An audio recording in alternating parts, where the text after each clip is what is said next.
Bonjour à tous et bienvenue pour cette conférence partenaire, cette unique conférence partenaire du mois d'août de Virtual Livre. Le thème d'aujourd'hui, mettre toutes les chances de son côté pour être publié. Pour en parler avec nous, Amélie des éditions de la Caravelle. Bonjour à toi. Bonjour. Est-ce que tu pourrais te présenter pour ceux qui ne te connaîtraient pas? Alors, donc du coup, je suis Amélie, éditrice aux éditions de la Caravelle, donc une maison d'édition à compte d'éditeur qui a été créée en décembre 2017, donc qui va bientôt avoir 3 ans. Voilà. Bravo. D'accord. Euh, la première question que j'aimerais te poser, parce que bon, du coup, tu es du coup éditrice depuis 3 ans, donc C'est ça. tu as eu beaucoup de candidatures qui t'ont été envoyées, beaucoup d'auteurs en devenir sont proposés.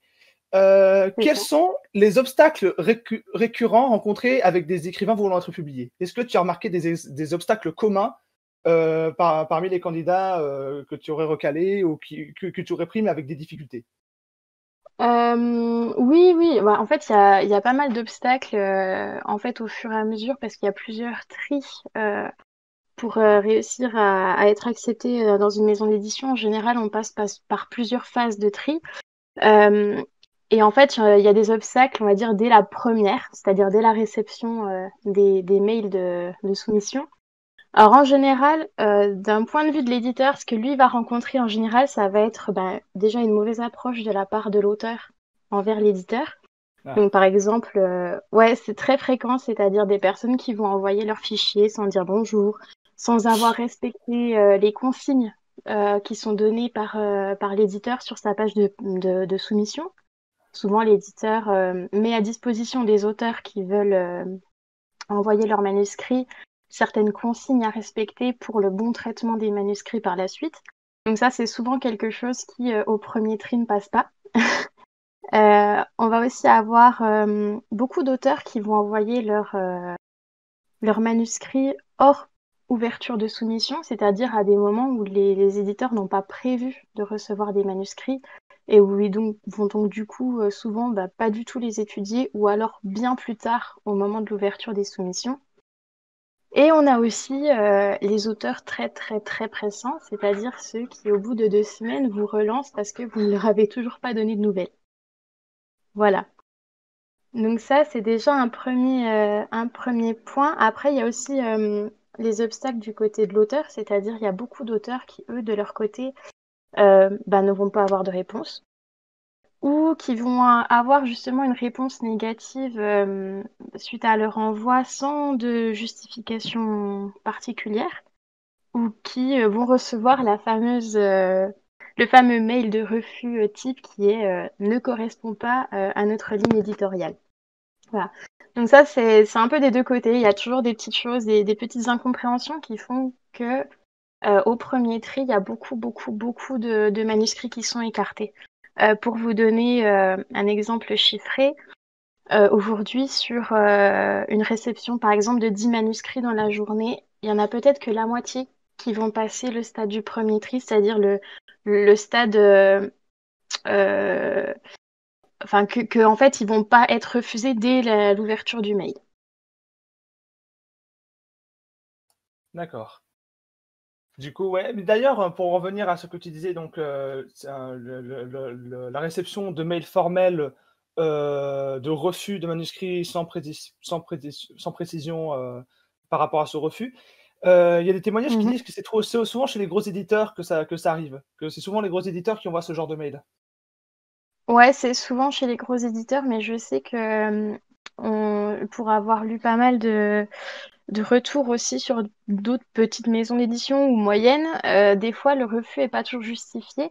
Enfin, c'est pas qu'il est pas justifié, mais en tout cas on ne leur donne pas les raisons de ce refus.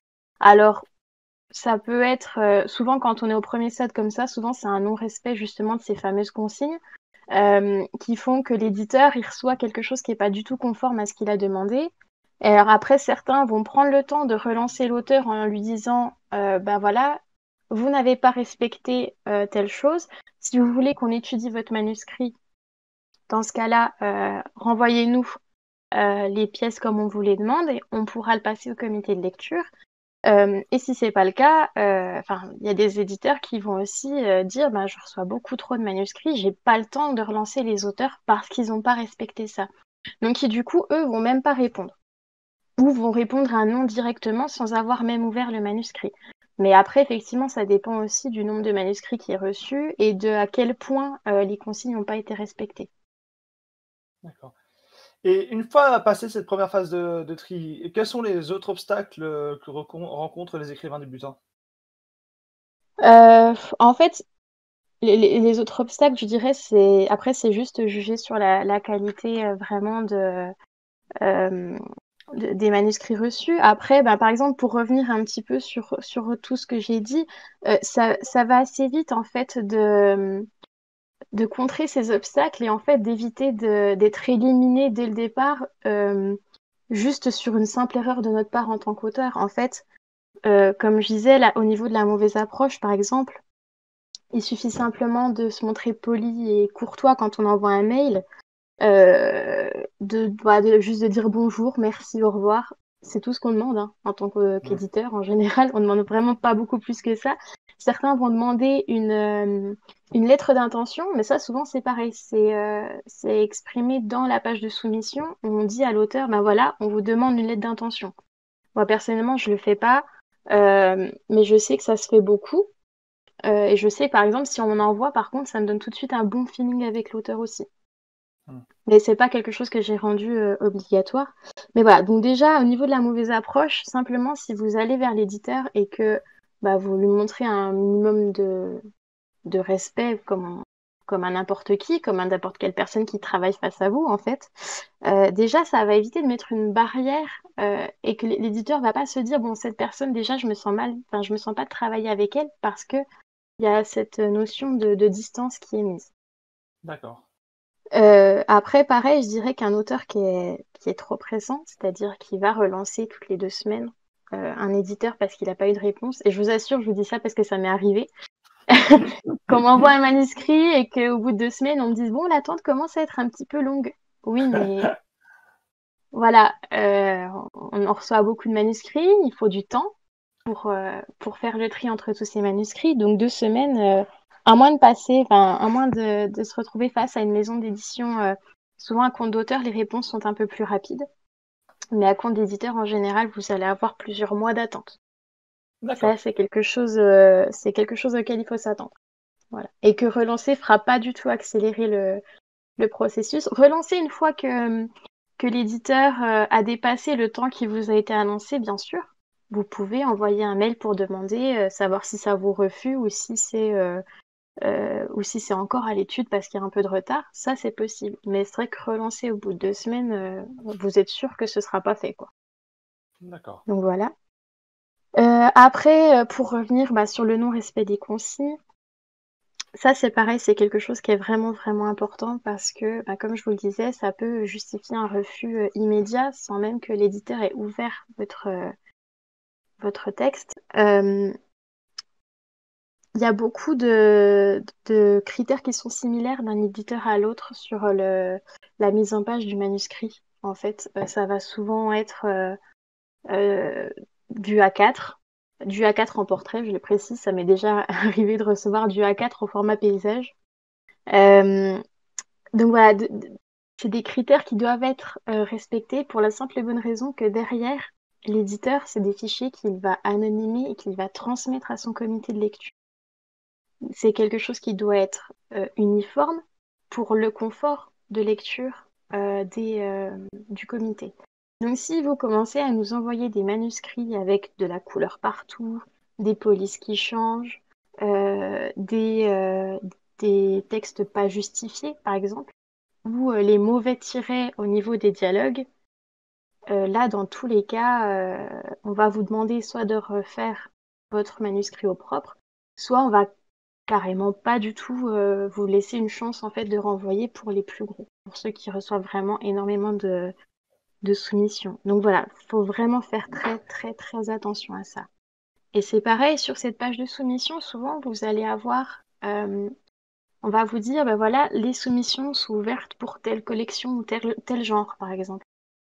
dans ces moments-là, ça sert à rien d'envoyer un autre genre que celui qui est demandé sur la page de soumission parce que votre manuscrit ne sera pas étudié en général. Donc voilà.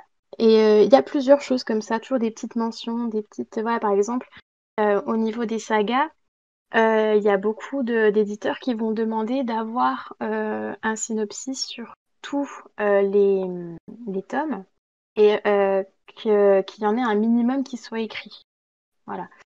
Ça, c'est pareil. En général, vous pouvez toujours essayer de tenter. Si l'éditeur vous a dit il faut qu'il y en ait 3 qui soient écrits, s'il y en a que 2, ça ne passera pas. Il ne sera pas étudié.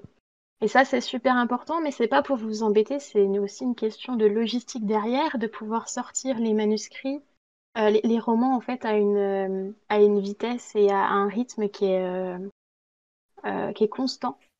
Et c'est bon pour l'éditeur, mais aussi pour les lecteurs qui vont attendre la sortie, en fait, le même temps entre chaque manuscrit. Donc voilà, en fait, toutes ces petites choses, ça peut paraître beaucoup, ça peut demander du temps, parce qu'effectivement, ben, on n'envoie pas toujours les mêmes pièces aux différents éditeurs. Euh, mais ça vous permet en fait d'éviter de vous retrouver bloqué dès le début, parce que c'est vraiment souvent un motif de refus quasi immédiat. Donc voilà, ça c'est important. Et de façon générale, je dirais aussi qu'il ne faut pas envoyer enfin, votre manuscrit à toutes les maisons d'édition comme ça. Souvent, les auteurs font une liste de maisons d'édition qui leur paraissent abordables et vont envoyer à toutes les maisons d'édition en même temps. Sauf que ben, souvent, on va se retrouver avec des personnes qui vont envoyer des romances à des maisons d'édition spécialisées dans le fantastique, typiquement. Voilà. Donc, pour éviter d'envoyer une perte de temps considérable pour l'auteur, aussi pour l'éditeur, mais aussi pour éviter de recevoir des refus qui sont justifiés simplement par le fait que c'est une erreur que l'auteur a fait, il vaut mieux prendre le temps de se renseigner sur la maison d'édition, sur sa ligne éditoriale, sur sa façon de travailler, etc., avant d'envoyer. Et c'est la même chose du coup pour les maisons d'édition à compte d'auteur, si on ne souhaite pas passer par du compte d'auteur, par exemple, de se renseigner sur les maisons d'édition pour pas être surpris de recevoir un contrat qui demande une participation financière si on n'avait pas du tout imaginé ça au départ. Voilà. Globalement, on va dire que c'est vraiment les grosses parties avant, avant même la vraie étude du manuscrit, on en arrive déjà là. Voilà. D'accord. Ben, l'avantage, c'est que du coup, avec toute cette description, tu as répondu en grande partie à la question 2 et 3. À moins que tu aies quelque chose d'autre à suggérer aux écrivains débutants pour contrer ces obstacles, parce que du coup, si on résume, tu as dit donc trouver un équilibre entre la distance et la persistance lorsqu'on C'est l'envoie, ça. Ouais. respecter les critères pour le manuscrit et faire une Mm. sélection procédurière des maisons d'édition. Donc, à part ça, C'est il y a... ça. Voilà. Mais Si après, si tu veux, après il y a toute la partie réelle étude du manuscrit où là, ça va vraiment se porter sur la qualité du manuscrit, parce qu'en fait jusque-là, j'ai principalement parlé des erreurs d'approche en fait, des erreurs d'envoi, mais après il y a toute la partie euh, comment dire, comment faire en sorte que déjà son manuscrit passe au comité, qui est encore différente. Parce qu'en fait, généralement, donc là, il y a justement ce tout premier tri qui se fait à la réception des mails, qui se fait très très rapidement en fait. Ensuite, il y a un deuxième tri, souvent. Alors ça pareil, ça dépend aussi des maisons d'édition, mais souvent, les maisons d'édition, elles vont pas envoyer tous leurs manuscrits complets au comité de lecture sans les avoir déjà un minimum étudiés avant.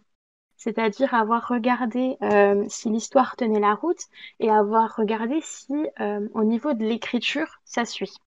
Donc ça, c'est pareil. Du coup, c'est une autre étape. Et du coup, c'est plus sur l'étape qualitative du manuscrit. Et donc là, il y a aussi énormément de choses à dire parce qu'on reçoit souvent des choses qui s'approchent plus de, de brouillon que d'un manuscrit abouti. Donc là, c'est pareil. Pour le premier tri, enfin pour ce deuxième tri, du coup, plutôt, en général, l'éditeur, il a demandé au moment de fournir les pièces un synopsis.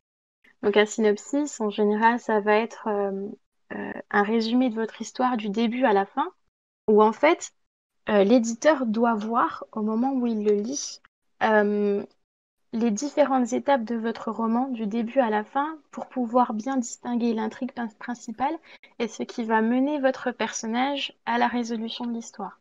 Donc ça, c'est super important parce que ça permet de voir si l'histoire en elle-même, elle tient la route et si du coup, elle a du potentiel. Si c'est le cas, tant mieux, on passe aussi à la lecture. Souvent, on étudie aussi quelques chapitres.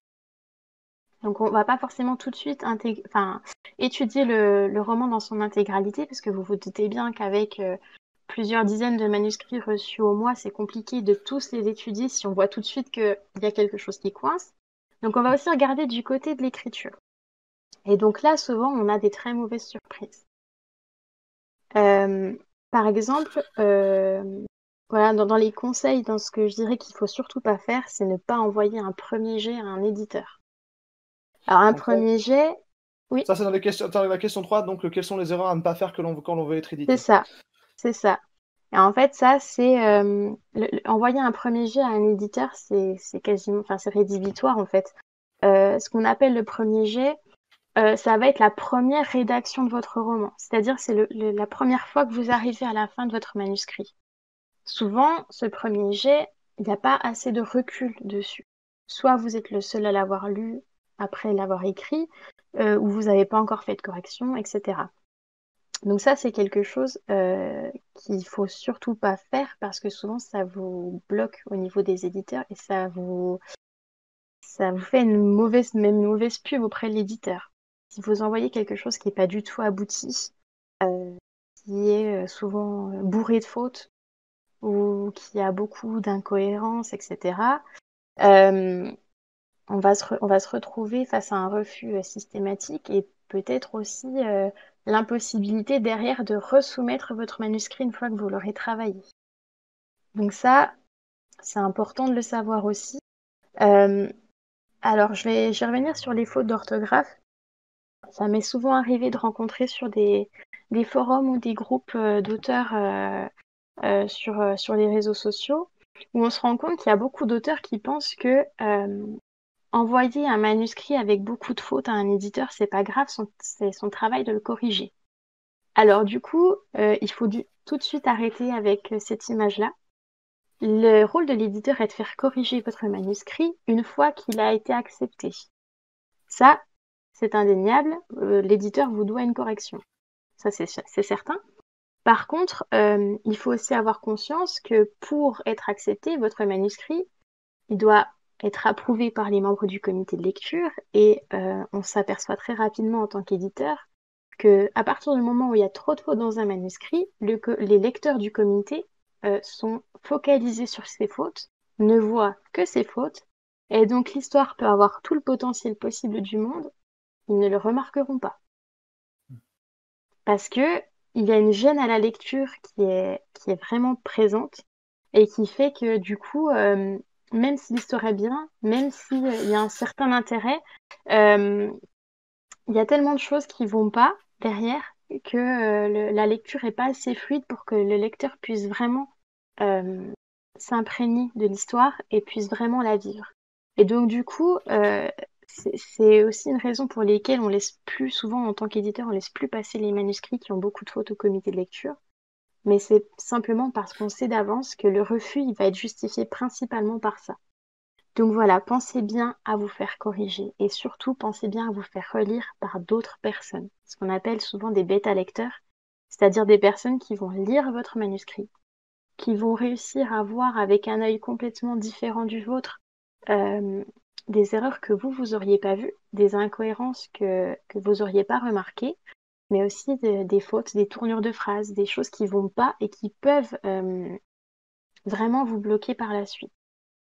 Quand on est auteur, on n'a pas forcément une vue objective de son œuvre. Alors, ça peut être dans le bon sens comme dans le mauvais, c'est-à-dire que on va avoir des auteurs qui vont être tellement sûrs d'eux, qui vont pas du tout passer par cette phase de relecture et de correction par d'autres auteurs ou des mêmes. Allô?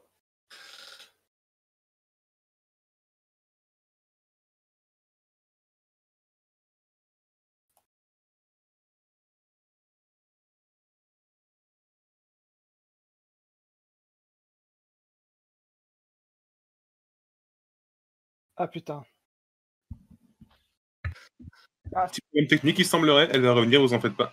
Dis-moi, il y a eu un problème technique. Mea culpa, Amélie. Tu peux reprendre.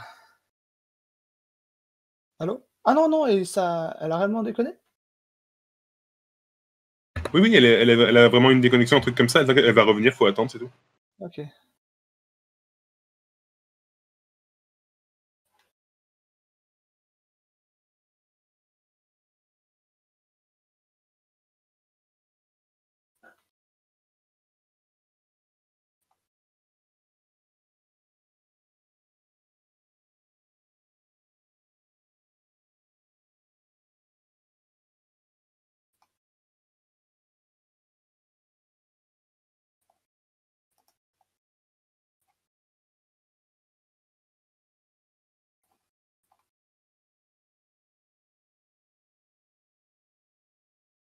Oru prend le relais, elle a un problème technique. Oui, je m'en doute. C'est ce que j'ai fait. Allô?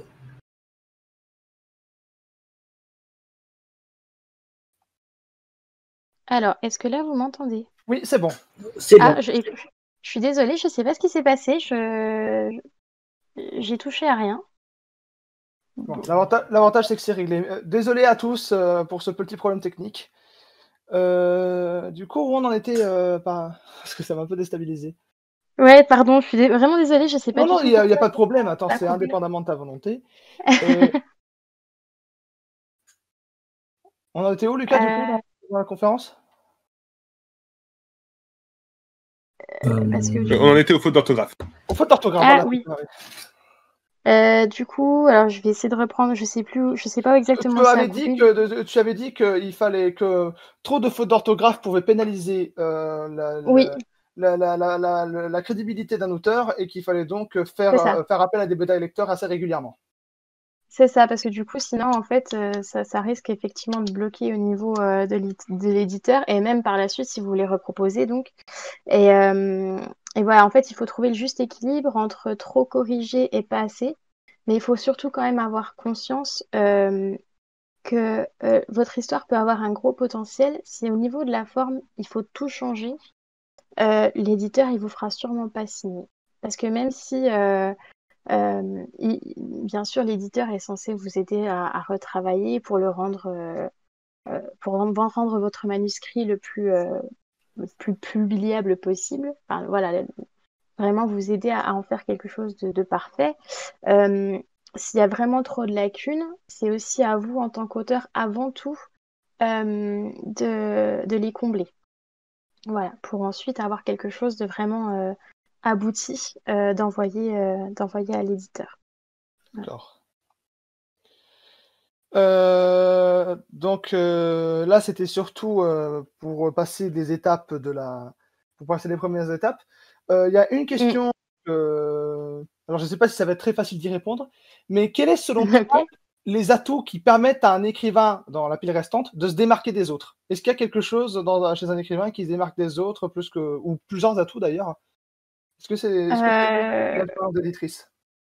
Alors, je dirais encore une fois que c'est vraiment une question de dosage entre plein de choses. C'est quelque chose qui est pas évident à trouver, je pense. Déjà, je dirais que trouver de l'originalité dans une histoire, c'est important. Euh, mais en respectant quand même les codes des genres, souvent. Je m'explique, le lecteur, il va souvent pas avoir envie de lire une histoire qui ressemble à des centaines d'autres qu'il aurait déjà lues. En revanche, souvent, il trouve un peu de réconfort et il trouve ses repères dans les codes des genres.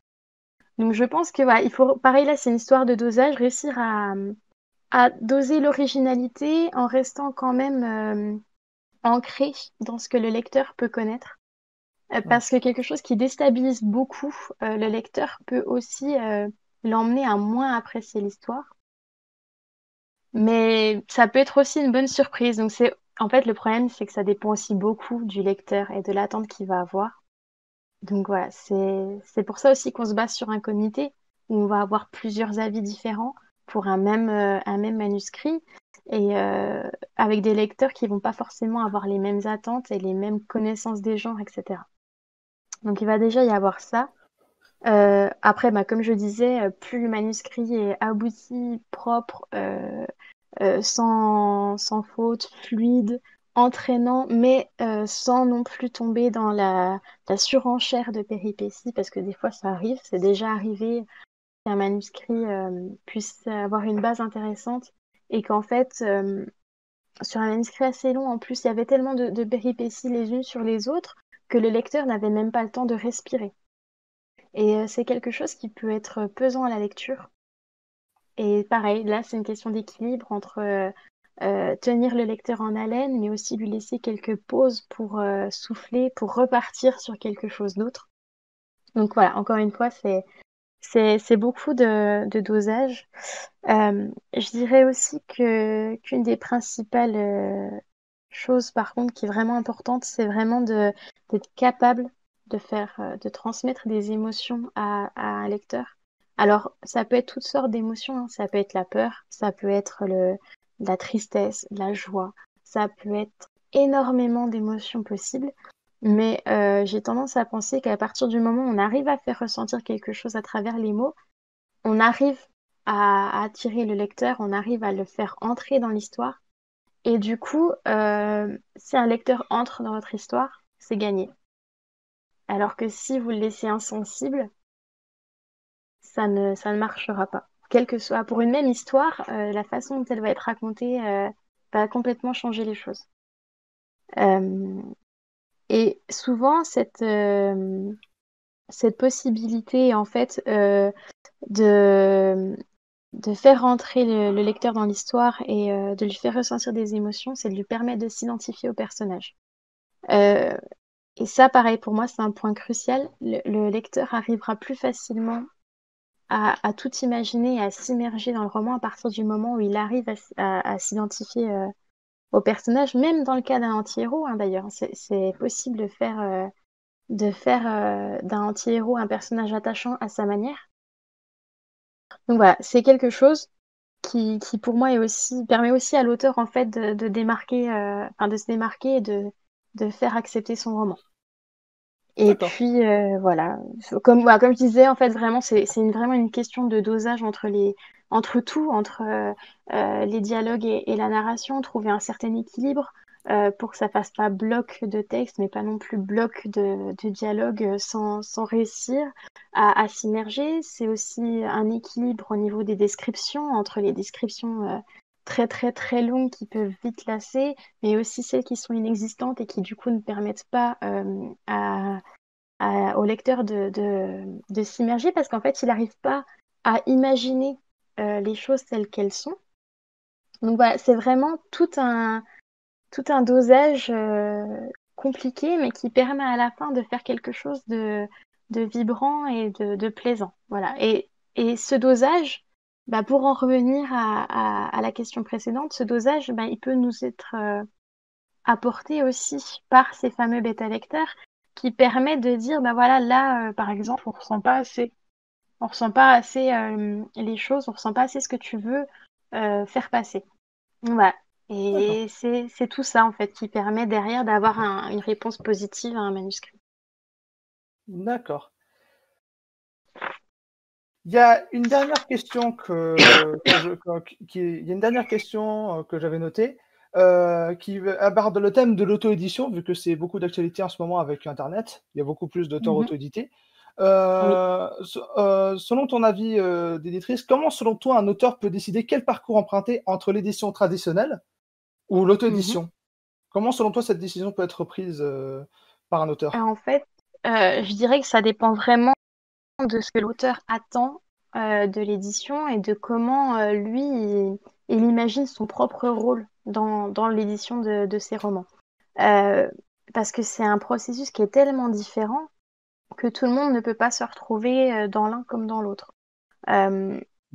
Si, par exemple, une maison d'édition, enfin l'édition traditionnelle, l'auteur va pas avoir à gérer la plupart des aspects, c'est-à-dire qu'il va pas avoir à gérer la correction, la couverture, même si en fonction de l'éditeur aussi, on essaie d'impliquer au maximum les auteurs dans le choix de la couverture, dans l'agencement, etc. Mais c'est quelque chose qui, malgré tout, ne gère pas directement. Il va pas gérer l'impression, il va pas gérer les envois. Voilà, l'édition traditionnelle permet en fait d'éviter à l'auteur d'effectuer un travail quasiment à plein temps pour son roman en fait. Parce que c'est quelque chose qui est très onéreux, qui est vraiment chronophage. Donc, si l'auteur ne se sent pas de se lancer dans quelque chose d'aussi éprouvant parce qu'il n'a pas les moyens financiers ou même les moyens, enfin en termes de temps, qu'il n'a pas du tout le temps de s'occuper de tout ça, effectivement, il a peut-être meilleur temps de se diriger vers une édition traditionnelle.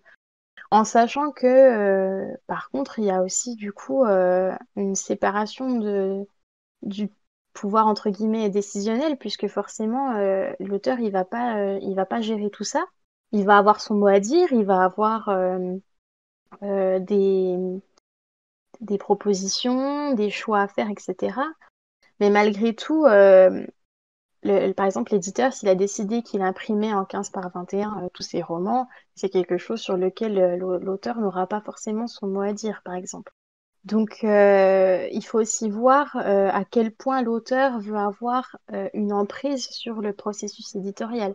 Quelqu'un qui a les moyens de financer tout ce que nécessite un roman, qui a le temps pour s'en occuper, pour en faire la promotion, et qui a envie d'être vraiment présent tout au long du processus, de choisir son correcteur, de choisir son illustrateur, de choisir sa couverture exactement, de choisir son format, de choisir quel type de promotion il veut faire, etc., etc.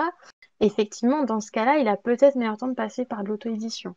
Mais encore une fois, ça dépend et des moyens financiers et de temps, et ça dépend aussi de son envie à lui de s'impliquer là-dedans. Voilà. Parce que ça peut aussi parfois refroidir certains auteurs de voir la masse de travail que donne l'auto-édition. Voilà. Ok. Eh bien, merci d'avoir répondu à toutes ces questions. On va passer maintenant aux questions du public. Est-ce que l'un d'entre vous aurait des questions? N'hésitez pas à démute votre micro. Moi, j'en ai une. Oui. Oui. C'est qui? Alors, on t'écoute. Alors. Ah, j'ai oublié. Bon, bah, ok. Au moment tu auras essayé. Est-ce que quelqu'un d'autre aurait une question? Ah, c'est bon, ça m'est revenu. Ah, voilà. Bon. Ah. Tout à l'heure, madame, vous parliez, quand vous parlez de la forme du roman, vous disiez que certains utilisaient les mauvais traits pour les dialogues, mais c'est quoi les bons? Je sais Oui. pas si je me fais bien comprendre, mais. C'est les traits quadratins. Pardon? En fait, c'est des traits quadratins. En fait, les tirets quadratins. En fait, par exemple, sur Word, c'est Alt 0151, si je dis pas de bêtises. Attendez, je le refais. C'est ça. Et du coup, le tiret qui est utilisé régulièrement, c'est le tiret du 6 et c'est le mauvais, quoi. C'est ça. Régulièrement, on m'envoie des manuscrits avec le tiret du 6 et c'est pas du tout le bon. Et en fait, le gros problème que ça fait, c'est que l'éditeur est obligé de rechanger tous les tirets. Et c'est juste, enfin voilà, c'est pas possible, quoi. J'ai mis le tirant en question en visuel, si tu veux voir. Ah, Oui, super. oui, c'est bon, je l'ai vu. Merci. Merci beaucoup, madame. Je vous en prie. Merci Lucas, du coup. Moi, j'ai une question. Attends, attends. C'est Christopher. Ah, salut Chris. Vas-y, pose ta question. Donc Amélie, tu as parlé longuement de voilà les atouts et les faiblesses à avoir en tête quand on veut soumettre un manuscrit. Est-ce que toi, tu aurais un exemple de très très bon manuscrit qui t'aurait été soumis dans ta collection ou autre? Est-ce que tu aurais un bon exemple à proposer? Si je dois avoir un exemple vraiment concret, j'ai Croix de bois, croix de fer de Célia Rodmack. Quand j'ai reçu son mail, j'ai tout de suite eu un très bon feeling déjà juste à travers le mail, c'est-à-dire que j'avais une présentation claire, nette, très organisée. Bon, elle m'avait justement joint une note d'intention où elle m'avait expliqué justement un petit peu son parcours, son rapport avec son roman, etc. Donc en fait, j'ai eu une très bonne impression sur ce roman. Et puis effectivement, Ce roman, quand j'ai commencé à le lire, c'était propre. Il n'y avait pas de faute. Il y avait une immersion dans le personnage principal qui était juste géniale. Et il y avait justement cet équilibre dont je parlais. C'était fluide. Il y avait les codes du genre, mais aussi un petit peu détourné avec le côté plus psychologique que réellement policier. Ouais, il y avait quelque chose qui faisait que ce roman-là, il avait une petite étincelle qui, pour moi, m'a vraiment convaincue de signer le contrat quasiment tout de suite, en fait. Voilà, mais voilà, il y avait vraiment cet équilibre dans ce roman-là. Et après, par rapport aux qualités, ouais, c'était bien écrit, il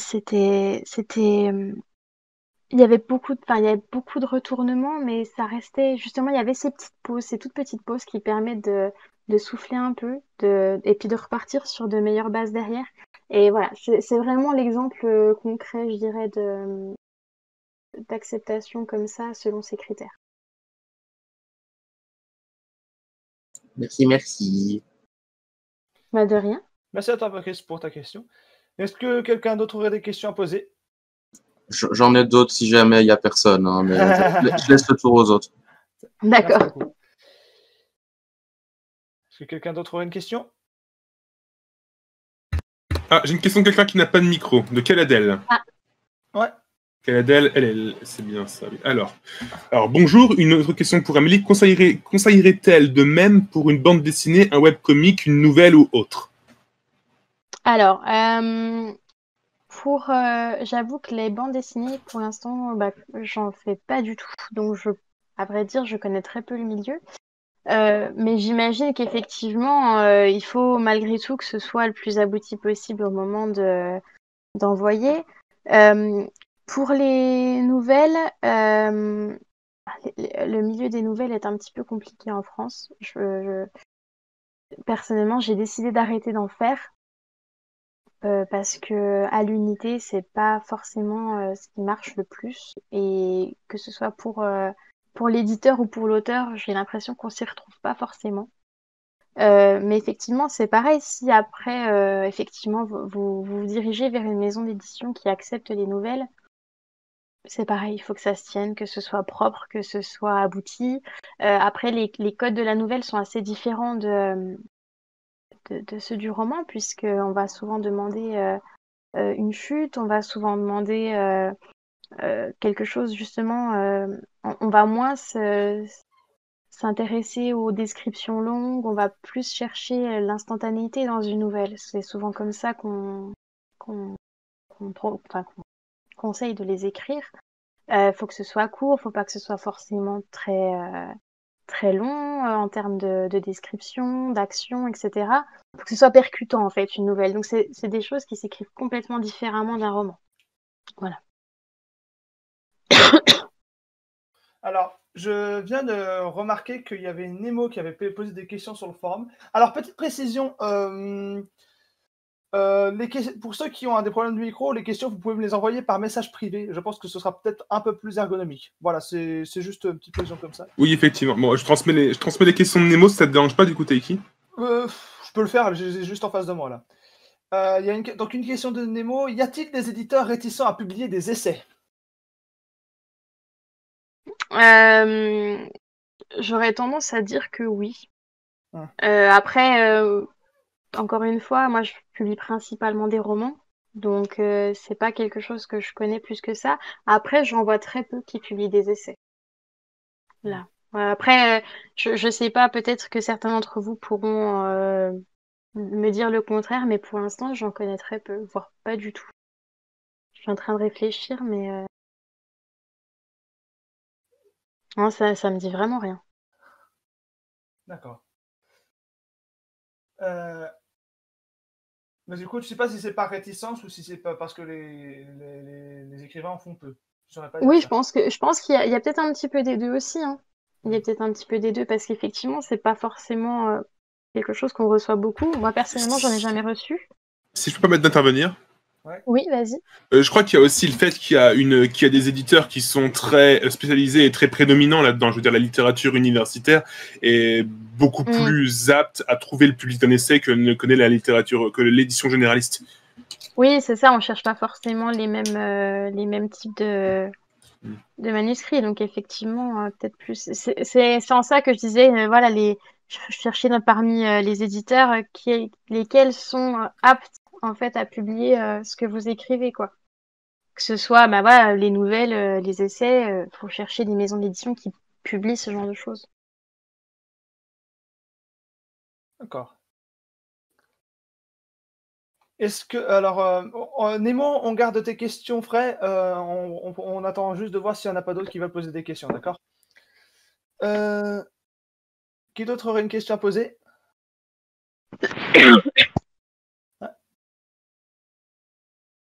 Moi, mais j'en ai déjà posé une, donc je sais pas. Bah écoute, si personne ne se propose, vas-y, du coup. Ok. Bon, c'est encore une question sur la forme du roman, désolé. Pas de souci.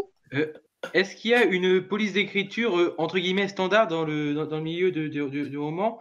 Et sinon, est-ce que vous conseillez ou déconseillez des polices Comic Sans? Alors, moi, en général, je demande le Times. C'est souvent c'est souvent la police qui est demandée par les éditeurs parce qu'elle se lit bien, parce qu'elle est simple. Euh, En général, il faut éviter les polices à l'italique. Il faut éviter le gras parce que quand on reçoit des manuscrits qui sont entièrement écrits en gras, quelle que soit la police, ça ne passe pas. Parce que c'est très lourd à lire. Mais de façon globale, il faut choisir une des polices les plus simples. Donc, si on vous le précise pas, favorisez le Times. Le Times, éventuellement Georgia, qui est assez ronde, mais qui est pas désagréable pour autant à lire. Voilà, mais en fait, il faut rester dans le simple. En général, on évite vraiment toutes les polices un petit peu farfelues, un petit peu lourdes à lire. D'accord. Ça permet en fait de ne pas s'arracher les yeux sur les manuscrits. Ok, merci beaucoup. D'accord. On va alterner entre les trois qui ont le plus de questions. Donc, Christopher, t'avais dit que t'en avais une autre? Il y a Vol, mein Capitaine. Donc moi, c'est sur la question qui fait chier, c'est l'argent. En fait, quand on souhaite se faire publier par une maison d'édition, ça c'est évident, faut pas s'attendre à être riche et compagnie. Mais qu'est-ce qu'on peut s'attendre en tant qu'auteur avec un petit peu d'ambition et de projet, sans pour autant être mégalomane et dire je vais être riche? Qu'est-ce qu'on peut s'attendre de façon raisonnable en termes alors pas forcément de gains financiers, mais en termes de promotion. En termes de promotion plutôt, en termes de visibilité, et ça va par extension vers l'argent, mais c'est aussi tout auteur veut d'abord être lu. L'argent, c'est très sympa, mais c'est aussi être lu. Donc moi, je voulais savoir un petit peu là-dessus, parce que la promotion, ça coûte aussi à une maison d'édition, et ça fait partie des services un peu évidents, comme tu disais, bah oui, une maison d'édition va corriger l'ouvrage. Donc qu'est-ce qu'on peut s'attendre de façon raisonnable à tout ça? Alors après, ça c'est pareil, ça dépend de la maison d'édition. C'est en là que je dis qu'il faut. Du coup, chez toi peut-être. Oui, pas de souci. Alors chez moi en général, bon là je suis en train d'arranger le référencement sur Electre, en plus de celui sur Dilicom qui était déjà installé depuis le départ. Après, en termes de promotion, sur ce qui est mis en place, par exemple à la sortie d'un roman, il va y avoir un concours pour gagner un roman. Il va y avoir des précommandes. Alors, de temps en temps, éventuellement faire un book trailer, mais honnêtement, pour l'instant, ça n'a pas eu plus d'impact que ça. Les 2 premiers qui sont sortis n'ont pas vraiment eu d'impact sur les ventes. Mais j'aimerais essayer d'en refaire pour les prochaines parutions, parce que je pense que ça peut, au fur et à mesure, attirer un petit peu. Après, on va avoir tout ce qui est partenariat avec les chroniqueurs. Donc, ils vont permettre, eux, avec leurs chroniques, de toucher des lecteurs qu'on n'aura pas forcément. Souvent, il y a des publications sponsorisées aussi. Il y a sur les salons. Donc, sur les salons qu'on fait, ou même si l'auteur peut pas être présent, on essaie au maximum de mettre en avant les différents auteurs et leurs univers. Après, il va y avoir, voilà, par exemple, des choses comme Virtua Livre. Si on peut essayer de se mettre sur ce genre de choses pour donner de la visibilité à l'auteur, on essaye au maximum de le faire. Après, en fait, c'est un tout. C'est vraiment un tout. Pour attirer de la visibilité, il faut aussi que l'auteur se trempe. C'est-à-dire, si l'auteur peut aller sur des salons de son côté, peut faire des dédicaces de son côté au niveau des librairies ou des magasins de proximité. En fait, je dirais que c'est un travail d'équipe, dans tous les cas. Voilà. Surtout quand on choisit de se faire publier par une petite maison d'édition, c'est ce que j'expliquais lors de la dernière conférence, c'est qu'en fait, si vous choisissez des petites maisons d'édition, les libraires qui sont pas distribués ou qui en tout cas ont choisi de pas forcément avoir vos romans dans leur rayon parce que vous êtes un petit éditeur, ils seront plus facilement convaincus par l'auteur, si c'est un auteur régional par exemple. Si l'éditeur le contacte, aujourd'hui si moi je contacte une librairie qui est à l'autre bout de la France, il va me dire mais madame on vous connaît pas, vous êtes une petite maison d'édition, on va pas placer systématiquement vos livres chez nous. En revanche, si l'auteur habite à côté, il va et lui dit voilà, moi je suis auteur dans votre ville, j'ai tel roman qui est sorti dans cette maison d'édition. Est-ce que je peux faire une séance de dédicace chez vous et éventuellement l'exposer chez vous? Là, le libraire, il y a des chances qu'il vous réponde positivement. Voilà. Donc, comme je disais, c'est la visibilité, elle est donnée à la fois par ce qui est mis en place par la maison d'édition, donc le référencement, le fait que tous les libraires puissent commander. Aujourd'hui, tous les libraires peuvent commander, par exemple, tous les romans de mes auteurs. Mais la vraie visibilité, c'est souvent l'auteur, en fait, qui est mise en avant. Voilà. D'accord. Merci. Non, Suivant. Alors, il y a une question qui rejoint un peu celle de Évrard, puisque ça parle de l'aspect monétaire. Le pourcentage de part, entre parenthèses, de ce que l'auteur touche à chaque vente, est-il négociable? Alors, oui et non. Ok. Non, en fait, non, pour dire les choses clairement, personnellement, j'ai choisi de fonctionner par palier. Parce qu'il faut pas oublier que, en général, on dit qu'un auteur fera en moyenne, un auteur inconnu fera en moyenne 300 ventes. C'est les chiffres qu'on donne au niveau des statistiques. Donc, il faut aussi voir derrière l'investissement financier de l'éditeur. Et il faut aussi voir que ce que l'auteur ne paye pas lui en tant qu'auto-édité, c'est l'éditeur qui le paye. Donc en fait, quand on parle de droit d'auteur, souvent ça hérisse un petit peu les cheveux. Voilà. On se fait souvent tirer dans les pattes pour ça en tant qu'éditeur. Parce que souvent les droits d'auteur, ils sont fixés à 8%. Parfois moins. Il y en a certains qui vont jusqu'à moins. Personnellement, je suis à 8%, mais en évolutif. C'est-à-dire que passer les 300 premiers exemplaires, on monte à 10. Et puis, passer les 500, on monte à 12. Voilà. En fait, ces droits d'auteur, ils ont déjà été négociés par un de mes auteurs. À la base, les paliers étaient plus élevés. Suite à cette discussion, c'était justement avec Célia Rodmack. Suite à cette discussion, je me suis rendu compte qu'effectivement, les paliers étaient peut-être trop élevés, donc je les ai remodifiés pour tous les auteurs. Mais là, ce serait compliqué d'aller plus haut. Voilà, clairement. Après, effectivement, quand vous recevez une réponse positive d'un éditeur, il faut bien regarder le contrat et il faut tenter. Dans tous les cas, il faut tenter. Pour tout, hein, pour toutes les différentes clauses qui sont mentionnées dans le contrat, vous pouvez essayer de négocier. C'est pas. Après, l'éditeur est libre de vous dire oui ou non selon ses moyens et selon aussi vous en tant qu'auteur, votre réseau par exemple. Mais voilà, vous pouvez essayer dans tous les cas. Vous perdez rien à faire des demandes. Bon, bah, du coup, tu as répondu à la troisième question de Nemo qui est: y a-t-il des choses plus ou moins négociables avec les éditeurs? Donc, oui, en fait. Oui, après, ça dépend aussi ça dépend de l'éditeur, c'est comme tout, en fait. D'accord. Ça dépend beaucoup de l'éditeur, des capacités de la maison d'édition aussi, hein, parce qu'il faut pas oublier la capacité financière. Mm. Mais globalement, vous pouvez discuter de ce genre de choses avec votre éditeur.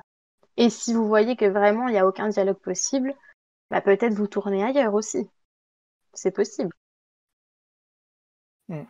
C'est aussi ce qui va vous permettre de choisir, par exemple, entre deux réponses positives, entre deux contrats différents. C'est peut-être aussi les possibilités de négocier et ou les propositions de base qui vont vous permettre de dire oui à l'un ou à l'autre. Et le but, c'est aussi de se trouver ce qui vous convient à vous. Est-ce que quelqu'un d'autre aurait une question à poser? Moi, j'en ai encore, mais je suis pas un autre. Donc, je laisse la place aux autres en attendant. Quand même, c'est qui a démuté son micro? Vous êtes vraiment les deux seuls qui posaient les questions. Vas-y, c'est qui? Non, je te laisse y aller en premier. Ah bah, merci. Du coup, moi, ma question, c'était... alors, c'est une question et puis une sous-question, c'est comment faire pérenniser une maison d'édition, parce que bah, ça reste un business, même si c'est artistique. Et un des points qui m'intéressait là-dedans, c'était aussi bah, les tirages que vous faites chez vous à la Caravelle et les nombres de ventes que tu t'attends de façon générale à chaque sortie. Bon, je sais que, comme tu le dis, chaque auteur est différent, il a son réseau et voilà sa notoriété. Mais globalement, comment ça se passe, quoi? Alors, au niveau de la pérennité, on va pas se mentir, c'est très compliqué d'être une petite maison d'édition.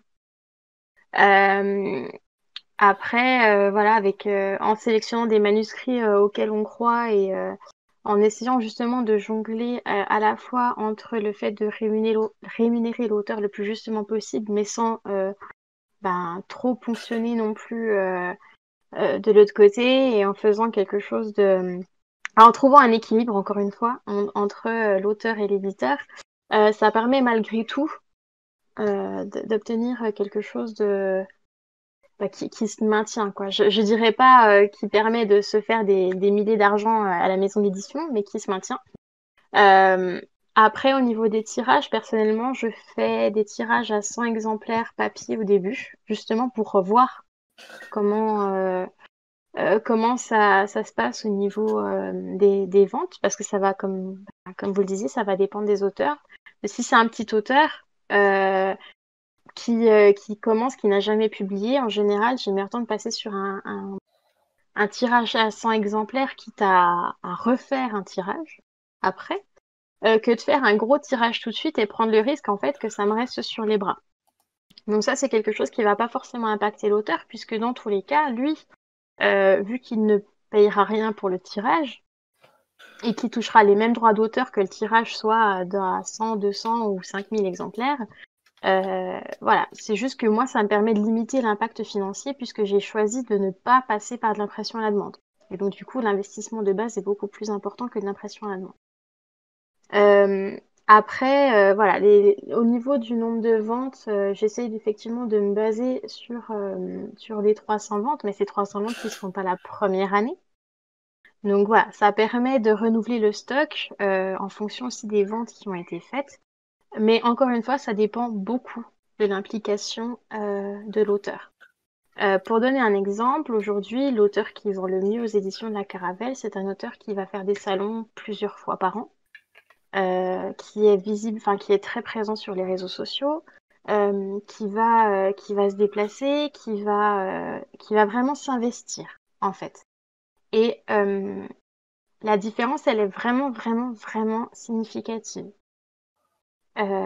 Entre lui et d'autres auteurs de la maison d'édition qui vont être beaucoup plus discrets parce que plus introvertis ou qui vont pas forcément avoir la possibilité de se déplacer autant que d'autres auteurs et qui du coup vont jamais aller à la rencontre de lecteurs et même à la rencontre de libraires ou autres parce qu'ils s'en sentent pas forcément eux capables ou c'est pas quelque chose qui les intéresse. Et là, dans ce cas-là, il y a un impact sur leur visibilité.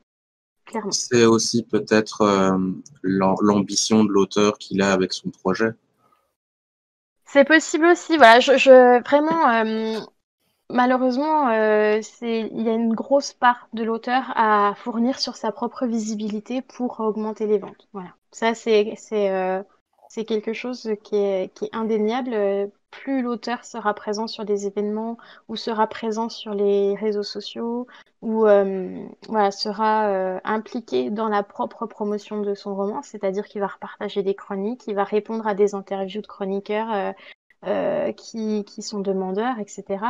Et plus cet auteur va avoir de lecteurs et plus il va faire de ventes en fait. Il n'y a pas de secret. C'est un travail, c'est comme tout, c'est un travail d'équipe. Merci. L'éditeur met des outils à disposition avec le référencement, avec la présence que lui il peut avoir sur des salons. Et puis il y a le côté aussi de l'auteur qui lui se déplace, qui va dans des salons peut-être plus spécialisés uniquement pour lui.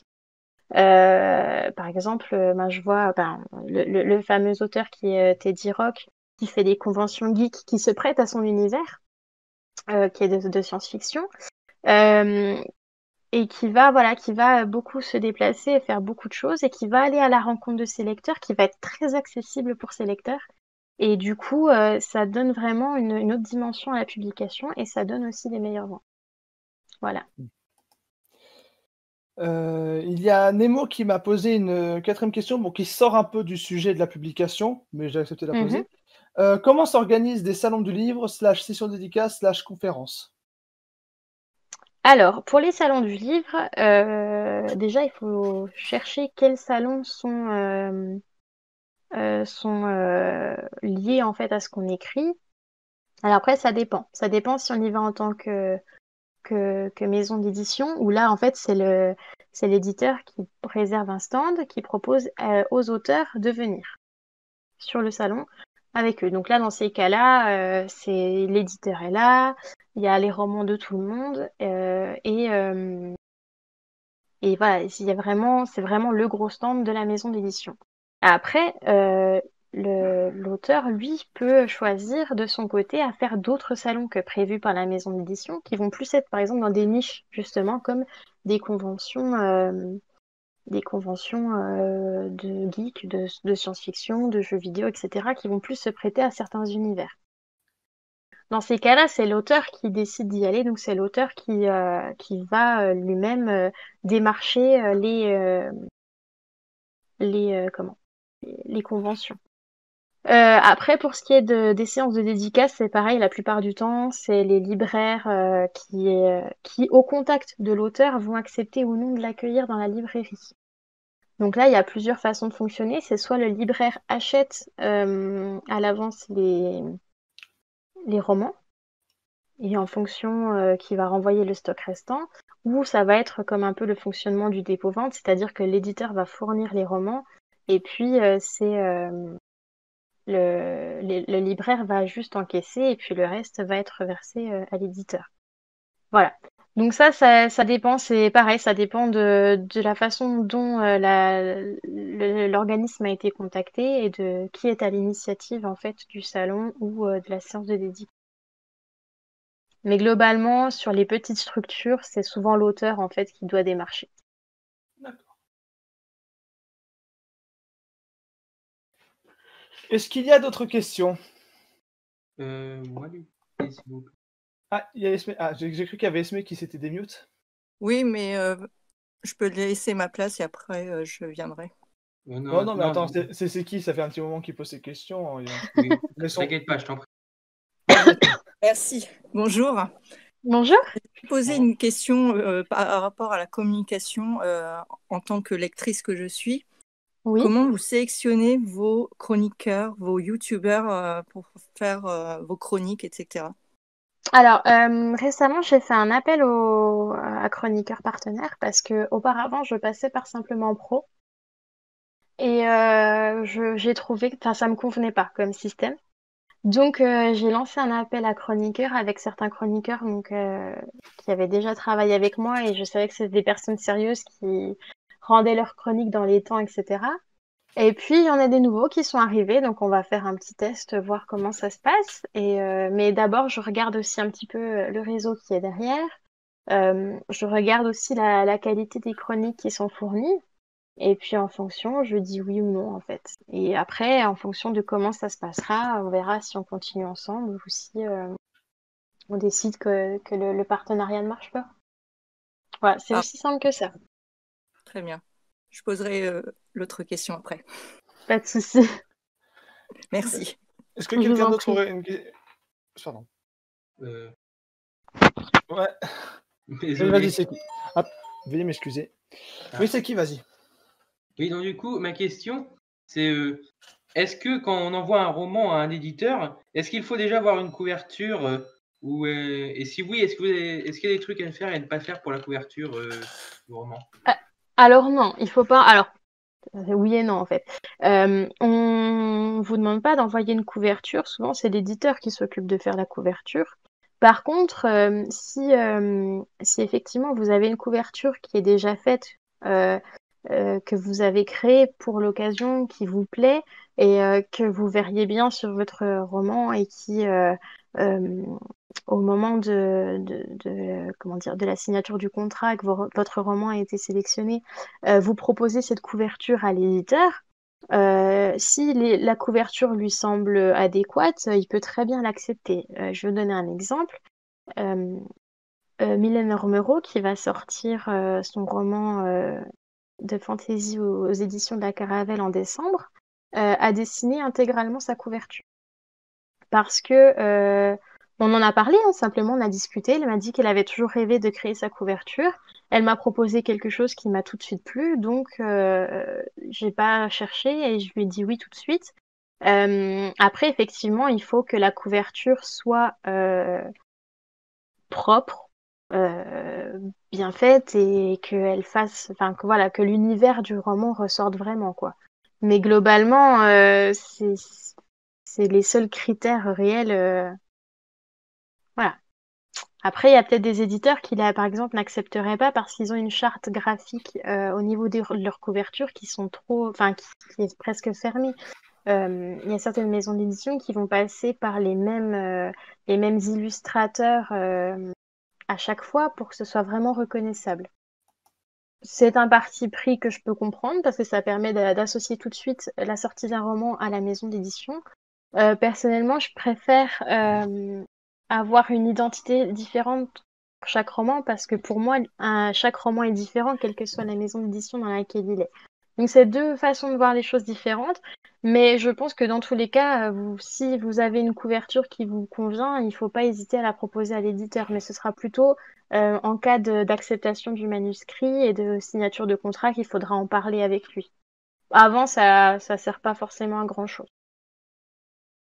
Ok. Est-ce que quelqu'un d'autre aurait une question à poser? Bah, du coup, je crois que Esme en avait une deuxième. Ouais, Esme.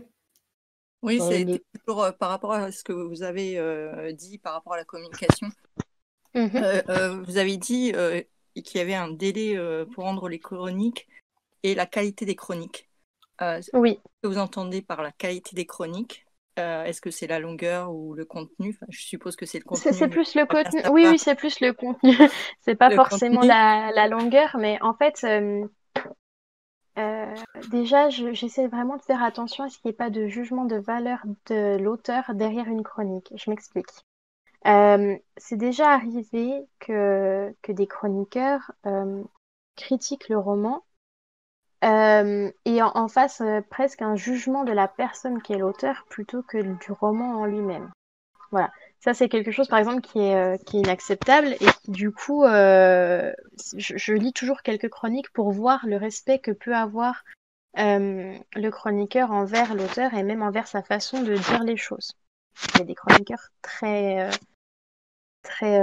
maladroits qui peuvent même se montrer virulents dans leurs chroniques quand ils n'ont pas aimé. Alors que les critiques négatives, on les accepte, ça, il n'y a aucun souci. Juste que ce soit respectueux, malgré tout.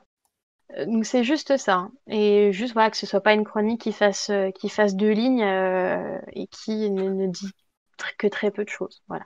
C'est juste ça. Après, au niveau du délai, j'impose pas vraiment de délai non plus, mais c'est vrai que attendre 6 mois pour avoir une chronique, ça reste un petit peu long.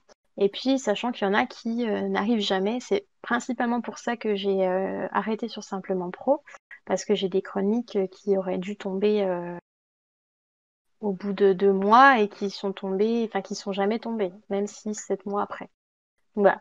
Je demande juste que le délai soit raisonnable, que ce soit respectueux, négatif comme positif, mais que ce soit respectueux, et qu'effectivement il y ait un petit peu de réseau derrière pour que ça donne un peu de visibilité à l'œuvre.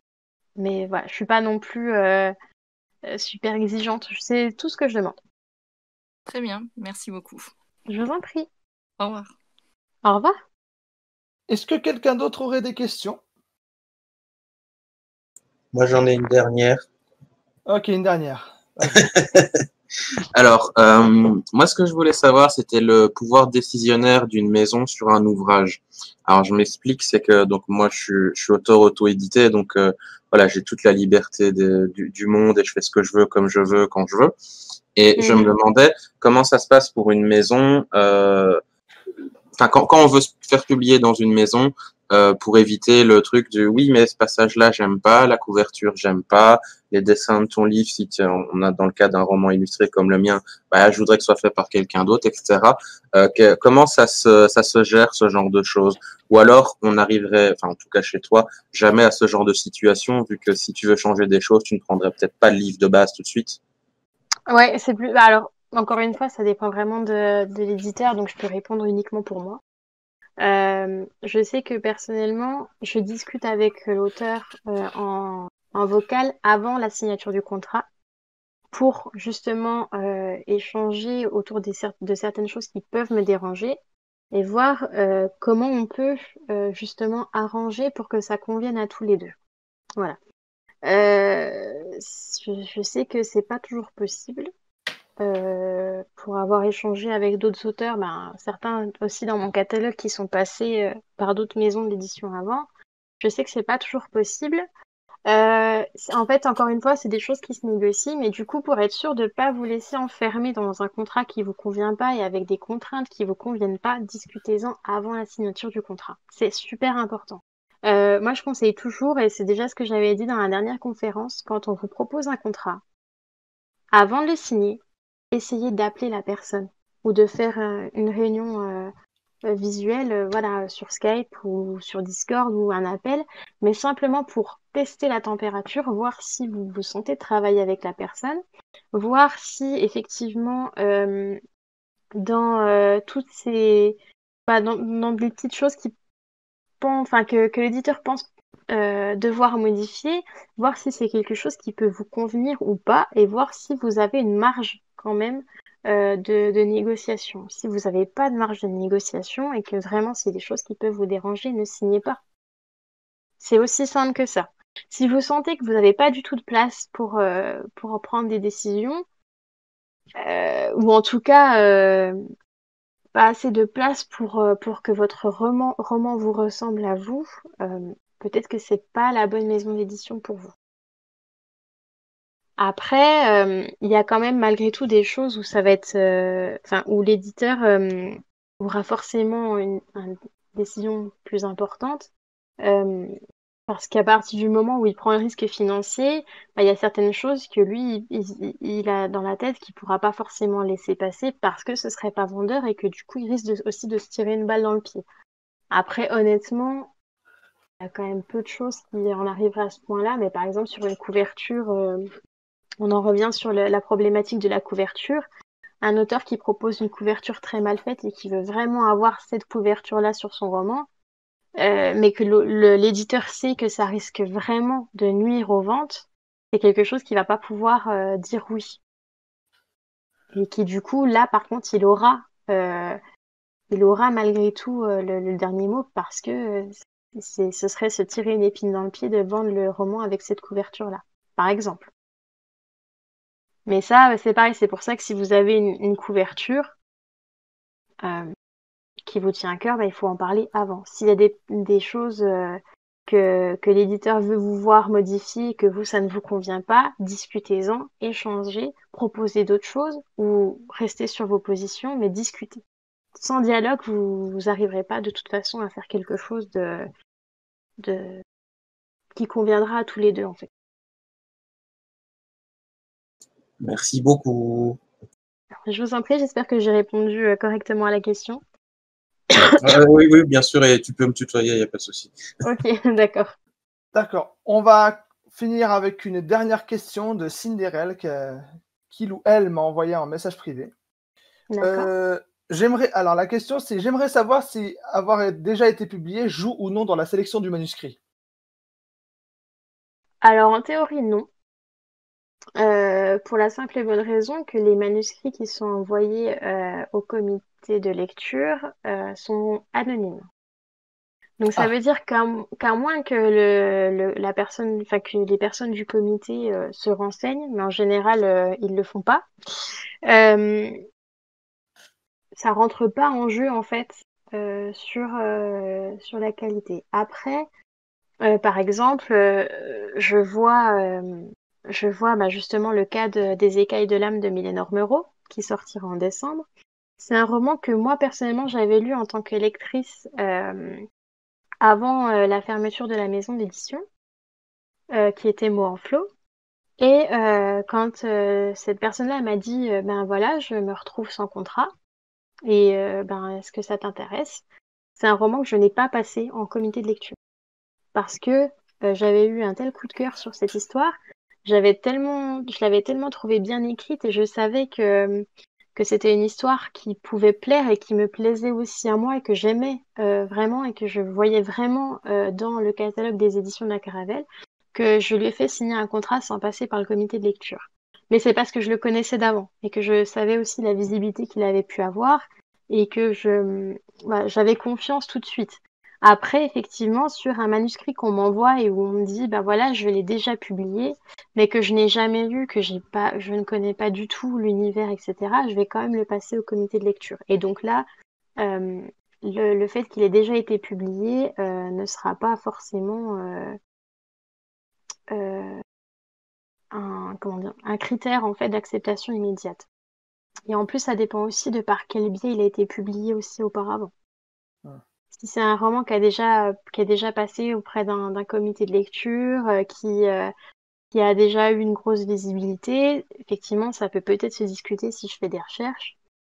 Si c'est pas le cas, ou si c'est des maisons d'édition à compte d'auteur, ou une personne auto-éditée, non pas que je dise que ce sera un moins bon travail, mais il n'aura pas été testé par un comité de lecture, donc il n'y aura pas derrière ce lectorat complet qui aura donné un avis positif. Je vais avoir là tendance à le passer à un comité de lecture, par exemple. D'accord. Voilà. Bon, c'est sur cette réponse que nous concluons la conférence partenaire. Merci à tous d'y avoir assisté. Merci à toi, Amélie, de t'être prêtée au jeu. Je t'en prie. Pour tout... Oui, excuse-moi. Non, je voulais juste dire merci à toutes les personnes qui ont été présentes et qui ont posé des questions. Voilà, j'espère que ça vous a renseigné. Si jamais vous avez d'autres questions qui vous viennent par la suite, n'hésitez pas à m'envoyer un message, il n'y a pas de souci. Voilà. Et du coup, vu qu'il n'y aura pas d'autres conférences partenaires, je vous dis à tous à bientôt pour la prochaine édition de Virtual Livre en octobre. On vous y invite tous, donc n'hésitez pas à venir si le cœur vous en dit.